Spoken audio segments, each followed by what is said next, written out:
Hey, my viewers, if you're watching this video for the first time, please do well to like, share, and follow.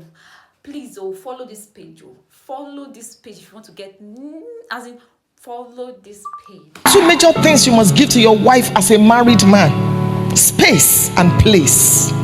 I was watching your man of God when he was brought up to declare this conference open, and he made his wife stand beside him. Now listen, beloved, the literate of the 21st century are not the people that cannot read or write. They are the people that cannot unlearn and relearn. So stop saying that behind every successful man is a woman. That is a lie from the pit of hell. It is not scriptural. When God was going to create the woman, he didn't take the bone from behind. He didn't take the bone from the head. He took the bone from the side. I feel it was the left ventricle. So it is beside every successful man there is a woman. Behind a successful man is a stupid woman. What are you doing behind? What are you doing behind?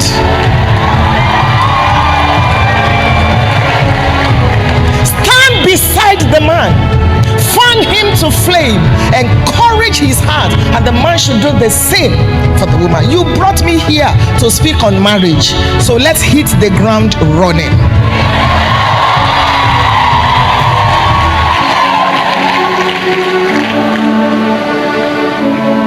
Marriage is many things to many people.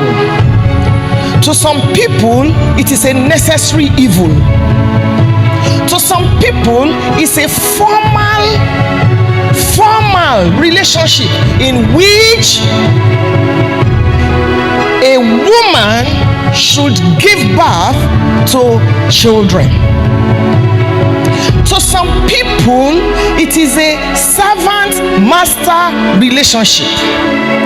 To some people, it is, let's just do it because everybody is doing it.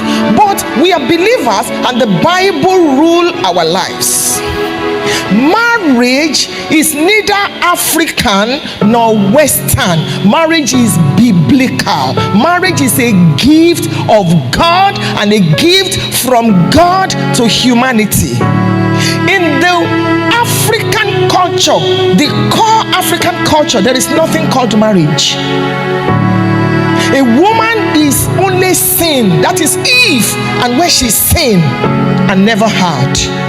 That's why a man can marry 5 wives, a man can marry 19 wives, a man can marry as many as possible, and when he feels like it, he can send any of them out.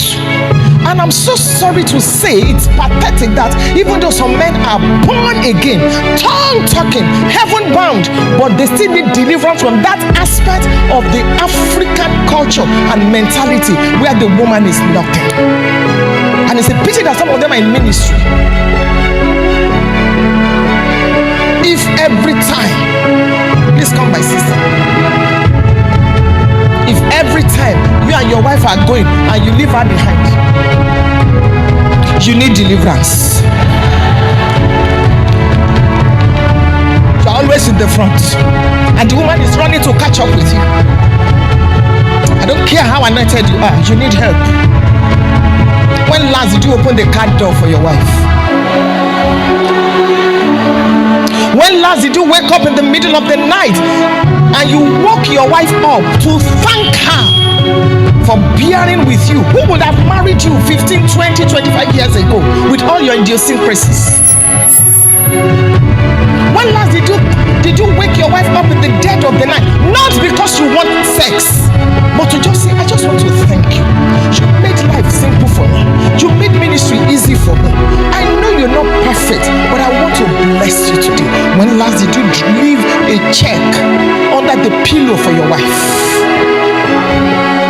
Not her birthday, not wedding anniversary, just to thank her.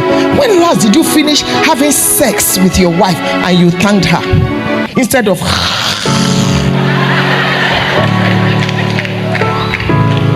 Can I be real? I'm going to quote the scriptures, but I'm not here to stand by pastors that don't know how to handle their wives. All they know is the book of Hebrews to the book of Zephaniah. Let's be real. You want to be successful in ministry, maybe you need to add this. A lot of pastors' wives are in pain because pastors can be polygamists. You are married to the church that Jesus gave you, and you're married to your wife. I remember reading about Yonggi Cho, one of his books. He said one day the Lord said to him, I'm going to take my bride from you because you don't know how to take care of your bride. When you look at the Bible, marriage was founded, quote unquote, in the book of Genesis. The church was born in the book of Exodus, in the Old Testament.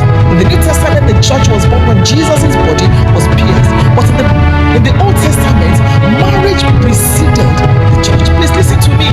Few minutes that I have to spend with you today. I have prayed and I trust God that it will be about destiny. This is the order according to God's counsel. God first, you next, your family life before the church or the business. Because pastor, you will not sit and sleep on the altar. All things being equal. If you don't take care of your home, there are pastors' children that don't want to serve their God. Because we do not know how to set these priorities in place. And can I shock you, like my husband will say, don't die for the church. The person that could die for the church already died for the church. If you die for the church, you have only died in vain. And there is nobody that cannot leave your ministry. Don't be deceived. You are not El Shaddai, else you shall die. We'll be with you forever. We are here to stay. Lie. Tomorrow they will come and tell you they just gained admission to Australia. They are leaving. The only person that cannot leave you is your spouse. Even your children will leave. They'll go get married. Recently I was walking through our house and I said, why did we even build this big house? What were we thinking about Jesus? These children, they are gone. Canada, America, this one, where are they? That's the truth. And I'm going to show you an illustration. Whether you're a